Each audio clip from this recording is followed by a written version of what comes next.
काय फरक पडला? पावणे 3 वर्षे मंत्र्यांवरती सरकारवरती मान टाकली, विश्वास ठेवला. एकदा यांच्यावरती विश्वास. यांना वाटोळं करायचं असेल तर वाटोळं करतील, चांगलं करायचं असलं तर चांगलं करतील. इतका प्रामाणिक प्रांजळ मी कधीच बोलत नाही. फक्त त्यांच्यातली तळतळ दिसली म्हणून. नाही झालं, आता बैठका बंद केल्यात त्यांच्या म्हणण्यावरती, पुढच्या पण बंद आहेत. याचा अर्थ अंतरवली समाज येणार नाही, बैठका नाही घेतल्या म्हणल्यावर समाजाचं वाटोळं कोणामुळे झालं. त्यामुळे ते होणार नाही याची खात्री आम्हाला एकाच वाक्यात पडलेली. मुख्यमंत्री 100% करतील. मी पण मराठा समाजाचा आहे, माझ्या समाजाचं लेकराचं 100% कल्याण होणार.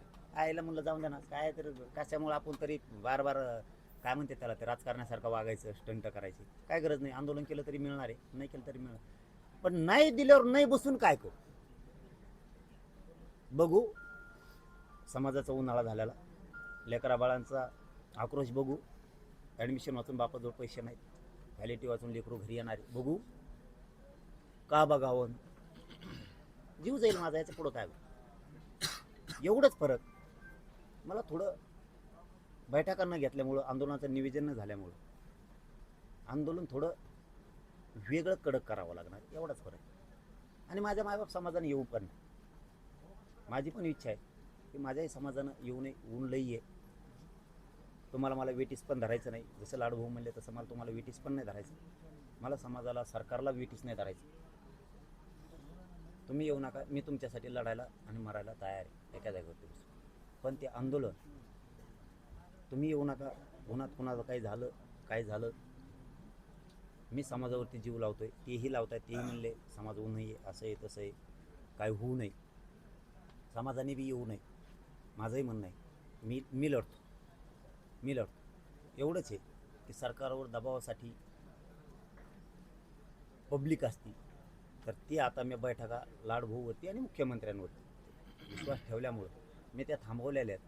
त्या आता थांबणारच आहेत. आता बैठका घेऊ नका, अंतरवाली येऊ पण नका. उपोषण 30ला होणार आहे. नाही झालं तर तुम्ही फक्त सावध राहा. गावात सरकारने पहिल्यासारखा काही हल्ला करायचा प्रयत्न केला, पुन्हा मोडतोड करायचा प्रयत्न केला, प्राणघातक काही पोलिसाच्या माध्यमातून करायचा प्रयत्न, तर गावागावात मात्र सज्ज राहा. मग मात्र अंतरवालीकडे यावं लागणार. तेवढा ते दिवस तुम्हाला सांभाळायचा.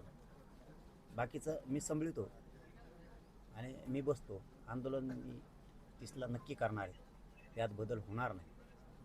तर थोडं आंदोलनाची स्टेप बदलावं लागणार, एवढंच मला करावं लागतं. त्याला माझा नावीला आंदोलनात लाट साथ असणार. मी तर आता या म्हणू शकत नाही, पण तेच म्हणले.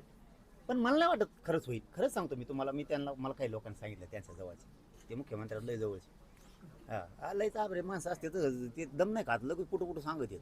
ते म्हणते अरे लय भारी माणूस आहे म्हणे, तुम्ही धरला ना आता त्याचं मुख्यमंत्री लय चांगलं, एखादी झपका होऊन जाईल म्हणे. झालं मला नाही वाटत 30 तारखेला आंदोलन करायची गरज लागेल. पण मला नाविलाज पण होऊ शकतो, नाहीच झालं, मुख्यमंत्र्यांनी त्यांचं नाही ऐकलं, मग काय असंही होऊ शकतं. नाही ऐकलं तर. पण मला सांगितलेलं ते खरं आहे बाबा, की लोक म्हणते ते लय जवळचे होऊ शकतं. जाऊ द्या, समाजाचं कल्याण होईल ना. जाऊ द्या, चला, धन्यवाद.